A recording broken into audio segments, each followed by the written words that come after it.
ya per kelompok.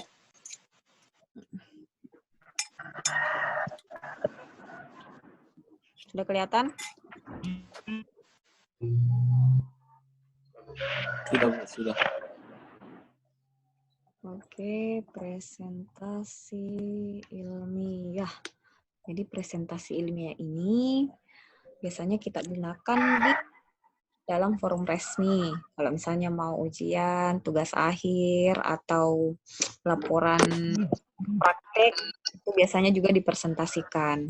Bukan hanya dalam bentuk laporan, tapi bagaimana kemudian kita mempertanggungjawabkan hasil yang telah kita lakukan dalam proses magang.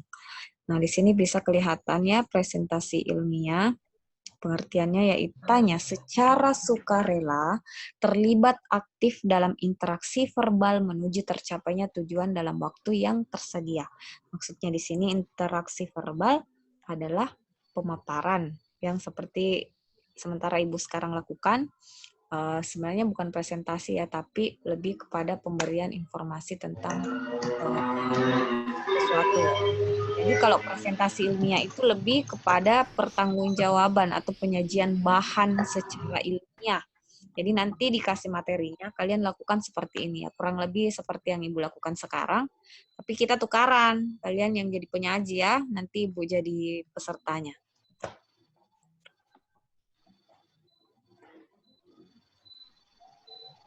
Oke, forum ilmiah. Jadi yang dimaksud dengan forum ilmiah ini adalah wahana bagi ilmuwan dan akademisi dari berbagai disiplin ilmu untuk saling asah otak dan hati, bertukar berbagai macam informasi akademik, baik sebagai hasil pemikiran maupun hasil penelitian untuk mencapai perbaikan teori, teknik, atau praktik. Nah, biasanya itu dilakukan dalam forum ilmiah ini ada seminar, kemudian simposium. Yang banyak dilakukan itu yang pada saat sekarang itu adalah webinar ya, jadi seminar yang dilakukan secara online. Tadi ada kegiatan yang diikuti, saya lihat ada yang di grup web. Nah itu menggunakan ini kan seminar online kan? Iya Bu. Nah jadi itu Iya, ya. Bu. Jadi ketika misalnya kita melakukan presentasi seperti itu ya dilakukan melalui forum ilmiah. Itu salah satu contoh. Nah, kemudian perangkat dalam presentasi ilmiah itu ada penyaji, ada peserta, ada moderator, ada notulen, kemudian ada teknisi. Masing-masing tugasnya, penyaji itu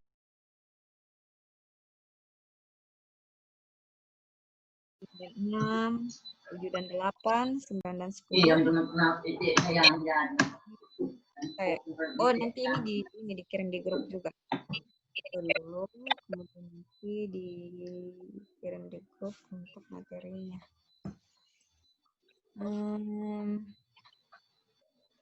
Siapa yang mau persentase?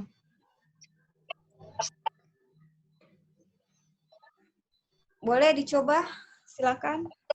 Baik, kita lihat bagaimana prosesnya. Baru direvisi Bu. Ya, nanti direvisi. Kita lihat dulu dari segi judulnya apa, kemudian nanti di latar belakang apa, kemudian daftar tinjauan pustaka. Setelah itu metodologi penelitian masuk ke dalam. Boleh di-share ya. Ini tidak bisa multiple share. Oke, silakan. Siapa yang mau dulu? Kita lihat contohnya bagaimana.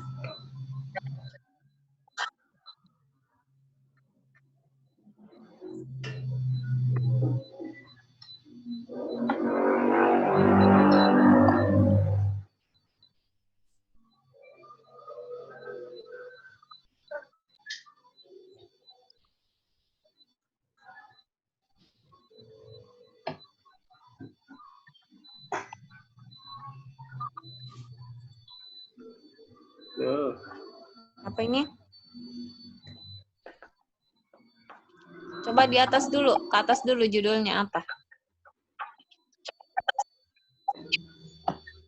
Pengisian bak penampungan air secara otomatis menggunakan sensor.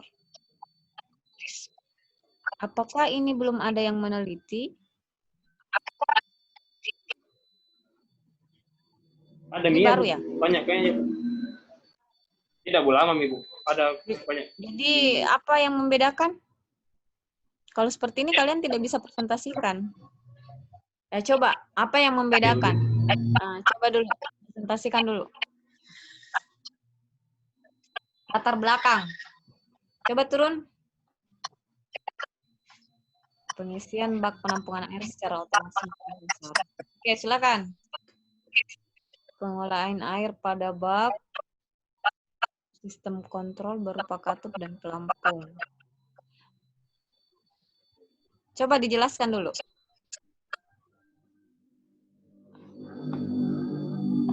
Jadi ini Bu, rancangan di sini menggunakan sensor. Jadi sensor yang digunakan di sini itu Bu,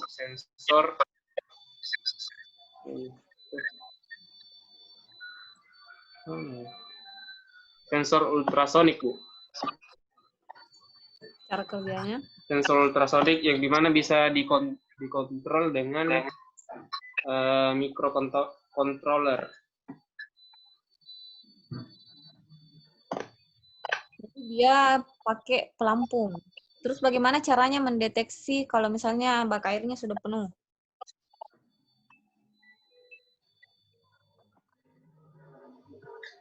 Ya, Bu? Bagaimana caranya mengetahui kalau bak airnya sudah penuh? Apa yang terjadi? Itu sendiri.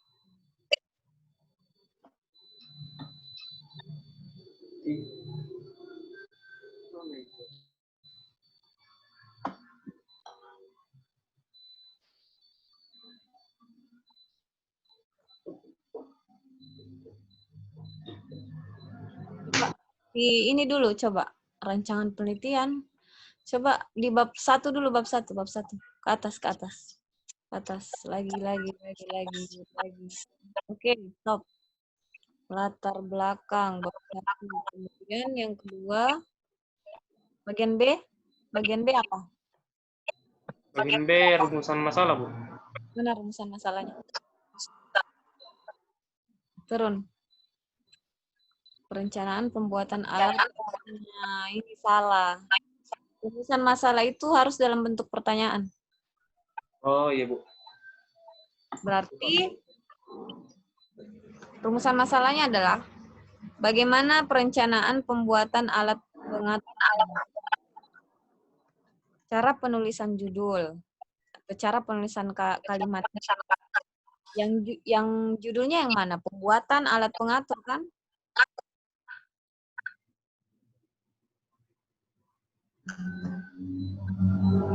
Ini, Bu. Perencanaan Iya. pembuatan alat pengatur sistem pengisian bak penampung air dengan menggunakan, nah rumusan masalah ini dia mencerminkan keseluruhan isi judul dengan menggunakan ya ditulis lengkap. Perancangan atau perencanaan? Perancangan. Perancangan kan? Ya, Bu. Bagaimana perancangan pembuatan alat pengatur sistem pengisian bak penampung air dengan menggunakan sensor. Kemudian yang kedua, bagaimana proses pembuatan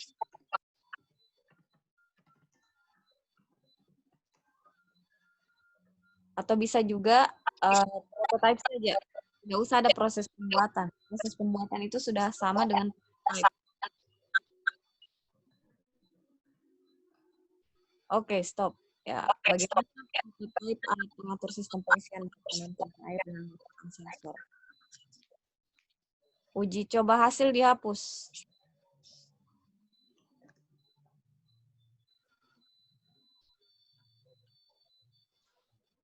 Tujuan perancangan. Jadi tujuan itu menjawab rumusan masalah.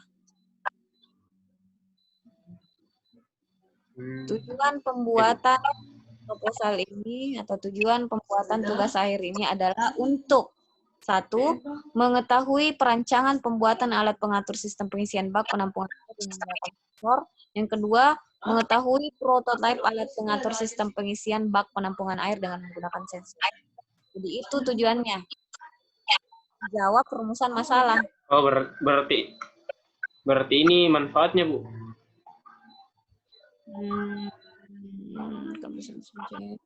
Ada manfaatku masih kosong, Bu. Manfaatnya itu ada manfaat teoritis dan ada manfaat praktis. Manfaat teoritis itu adalah dari segi teori bisa digunakan oleh peneliti selanjutnya sebagai bahan masukan.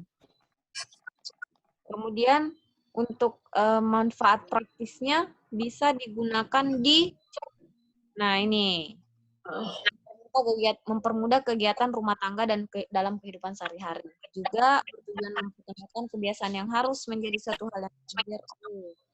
Ini bukan seperti itu ya, kalau tujuan perancangan itu dihapus. Jadi tujuan dari penelitian itu adalah menjawab perumusan masalah. Tujuannya adalah untuk mengetahui bagaimana perancangan pembuatan satu. Jadi kalau misalnya rumusan masalahnya 2 poin, tujuannya juga ada 2 poin. Coba ulang, Bu, putus kita, Bu. Tujuan yaitu untuk menjawab perumusan masalah. Iya, Bu. Manfaatnya apa? Manfaatnya ada manfaat teoritis dan ada manfaat praktis. Ada 2. Jadi yang lain juga perhatikan ya, seperti itu juga isinya. Berarti ini, Pak. Berarti paragraf yang ini dihapus saja, Bu. Iya, hapus saja.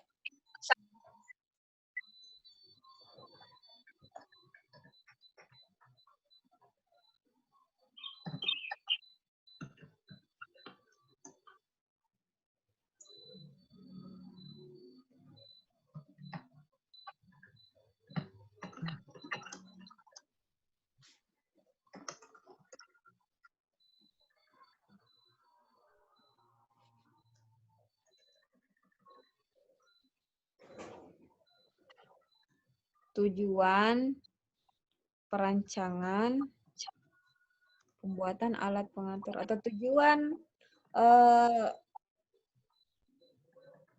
proposal penelitian ini adalah tujuan proposal penelitian.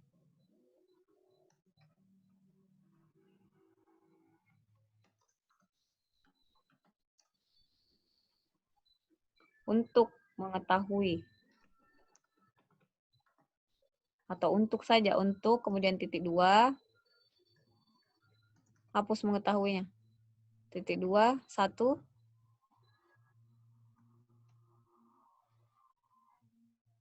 mengetahui perancangan pembuatan alat pengatur. Yang kedua, mengetahui prototipe pembuatan. Prototipe pembuatan, Akbar. Prototipe pembuatan, Bu? Ya.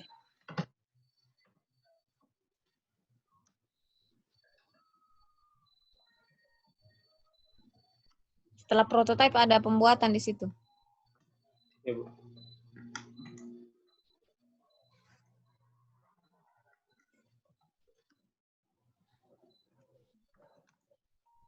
Di atas juga. Di atas juga yang rumusan masalah. Nomor 2, prototipe pembuatan. Ya, oke. Kemudian manfaat. Manfaat itu ada manfaat teoritis dan manfaat praktis. Ada 2 ya. 1, manfaat teoritis, yaitu digunakan untuk penelitian selanjutnya. Digunakan untuk peneliti selanjutnya dalam hal bagaimana bahasanya itu?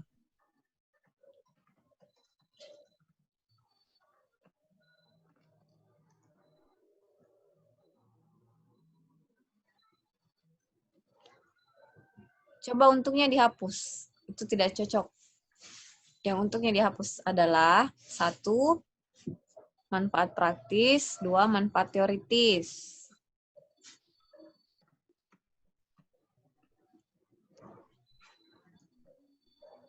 praktis.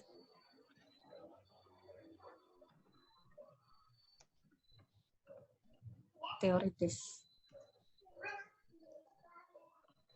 Kalau manfaat praktisnya, seperti tadi, dapat memudahkan, apa tadi yang ditulis itu? Dicari sendiri saja ya, nanti diisi sendiri. Kalau manfaat praktisnya tadi itu digunakan untuk memudahkan dalam hal pemakaian ini di rumah tangga. Kan tadi itu ada manfaatnya yang di tujuan, nah masukkan di situ. Oh iya, Bu.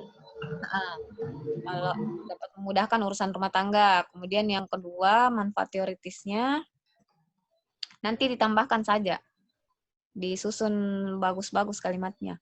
Kemudian kalau untuk manfaat teoritisnya digunakan sebagai acuan oleh peneliti selanjutnya.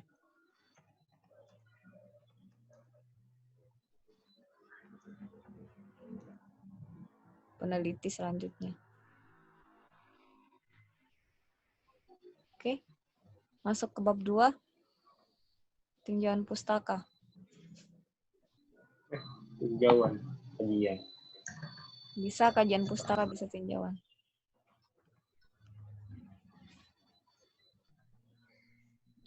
Landasan teori. Nah, ini nih yang paling fatal. Mana kutipannya? Ini ambil dari mana? Dari Google, Bu. Oh, Bun. Tidak boleh dari Google. Coba kalaupun dari Google, buka Google Scholar, Google Cendekia. Ambil dari jurnal, skripsi, disertasi atau tesis, atau buku online. Buku yang ini. Apa lagi namanya itu istilahnya?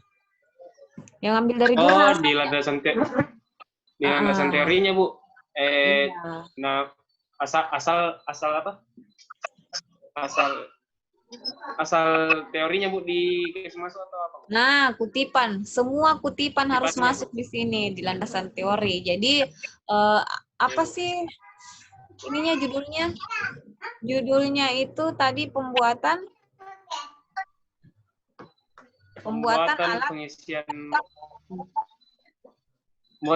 alat. Pembuatan pengisian alat.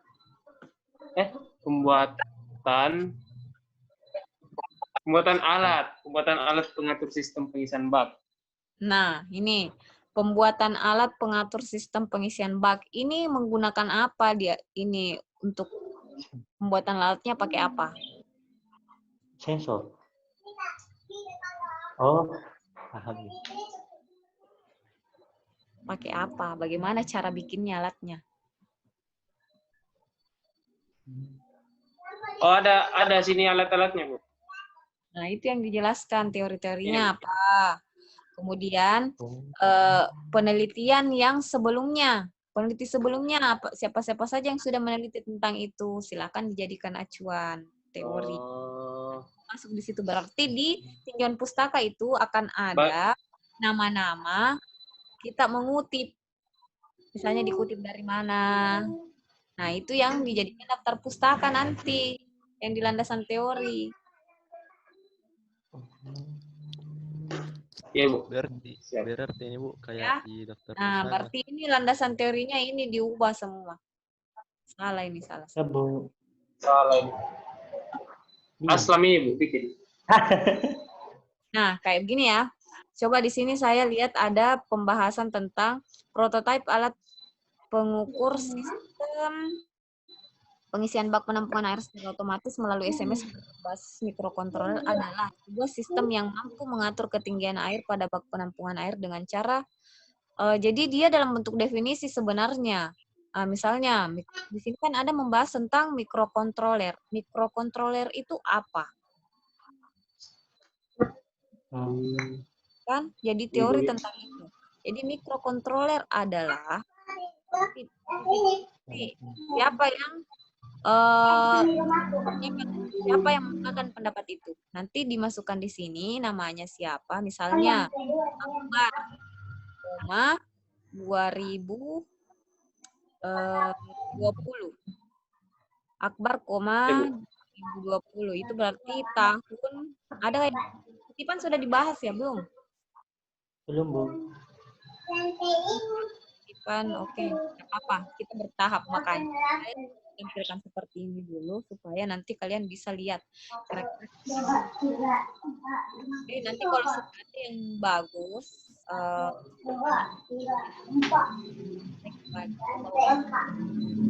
oke, jadi ini diubah ya, Akbar ya. Ya, Bu. Coba kalian buka ini deh, buka Google Cendekia. Semua bidang ilmu. Tinggal kalian ketik judulnya, itu akan muncul di sana. Coba dibuka. Kemudian dibaca seperti apa landasan teori. Nah, semua begitu. Google apa, Bu? Google Cendekia atau Google Scholar.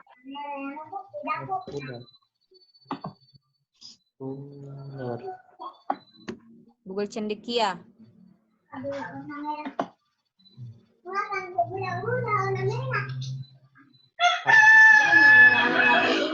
Coba turun lagi, Akbar. Turun lagi di bawah. Setelah landasan teori, itu ada penelitian relevan. Coba turun lagi, Akbar. Landasan teori. Oh, berarti saya salah, Bu. Kalau rancangan penelitian itu di bab 3.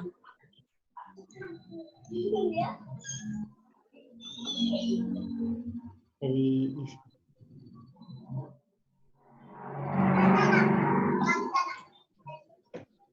penelitian relevan. Jadi semua penelitian yang ada hubungannya dengan ini itu dimasukkan di sini. Ya, Bu. Bagaimana kata-katanya itu, Bu? Misalnya nanti sudah dapat di penelitian ya, di penelitian relevan, peneliti sebelumnya telah meneliti tentang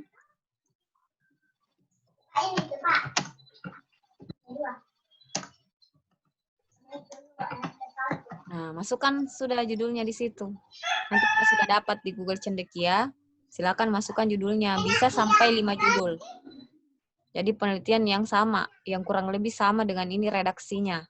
Jadi nanti kita judul penelitiannya ditulis, Bu? Iya, ditulis judul penelitiannya. Berarti dikasih. Tidak usah. Jadi dia dalam bentuk paragraf. Oh, enggak usah. Dalam bentuk paragraf. Jadi satu penelitian itu satu paragraf. Nah, nanti dikasih lihat itu kira-kira apa perbedaannya dari penelitian kita. Kayak ini spesifikasi rancangan, sepertinya dia di ini. Dia masuk di metode. Di bab 3 ini, Akbar. Tidak usah dihapus, dipindahkan saja di bab 3.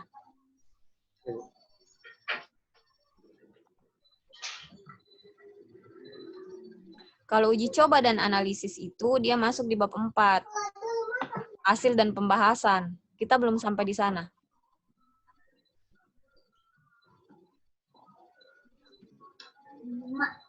Coba ikuti yang proposal.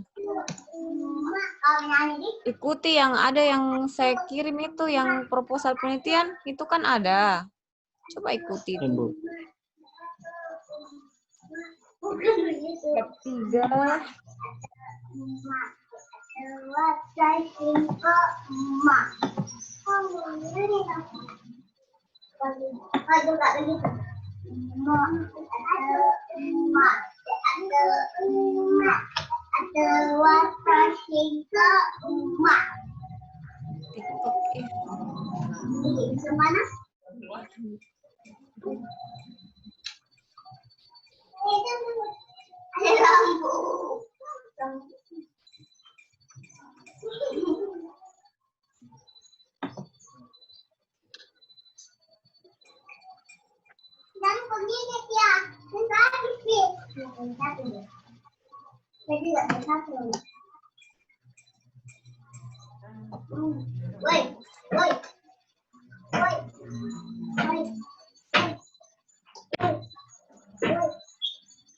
Sudah, Akbar? Bukan dulu cari PowerPoint ini. Oke, sampai di situ saja dulu ya. Setelah itu daftar pustaka di bawah. Setelah bab 3. Nanti kalau sudah direvisi, Akbar dikirim lagi. Nah, Ya, Bu. ada lagi yang lain? Ada lagi yang lain yang mau menampilkan supaya bisa kita koreksi sama-sama.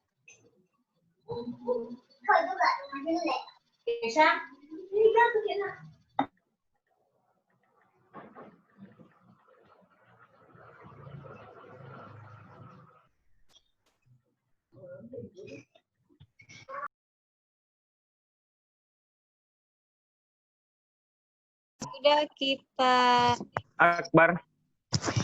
tutup Iya. pada hari ini.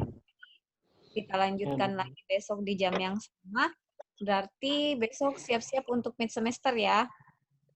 Ya, Ya, Bu. Bu. Jam berapa, Bu? Materinya dipelajari dari pertemuan materi pertama sampai materi ke-7. Tadi terakhir itu paragraf. Paragraf. Dan pastinya ini lebih ke menentukan paragraf, menentukan ini. Jadi bukan dia yang sifatnya pengertian-pengertian. Kalau pengertian kan kalian sudah bisa baca sendiri. Silakan dipelajari sendiri. Jadi sama dengan latihan lah. Supaya yang lebih memudahkan dan lebih menggampangkan kalian memahami. Kita lihat, kita ukur kira-kira pemahamannya sudah sampai di mana.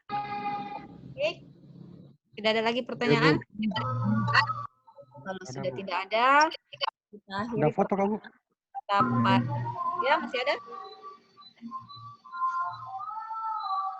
Tidak ada lagi. Ada foto kamu? Ada foto? Penutupan? Enggak ada foto katanya, Bu. Biar apa deh? Kamera dulu semua. Ya. Kasih aktif kamera dulu ya. Saya mukbang, Di. Saya mukbang. Coba buka kamera dulu. Bang, Kameranya. Kamera. Buka. Supaya kita bisa. jam tidur. Foto KTP. Ah, di sini menilai kalian tidur atau tidak. Aduh, kameranya.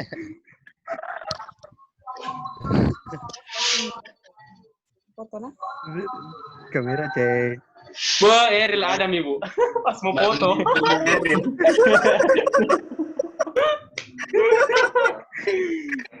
Dari mana kau ini? Adam itu, kamu mau gitu. Eril selalu mau ditanya. 1, 2. Tadi ya ada. Sebelahnya lagi. Yang cewek-cewek. 1, 2, 3. Nanti dikirim di grup hasilnya. Siap, Bu. Ibu, Apa tadi tulisannya, Bu? Dalam Untuk masuk. perkuliahan. Ya kan? Nggak bisa BHS dong. Pelajari semua materi Berapa? yang diberikan. BHS dong. Ya, B. Mudah-mudahan S. Ini kisah kamera laptopku. ini dong. dengan Besar. ucapan Assalamualaikum warahmatullahi wabarakatuh.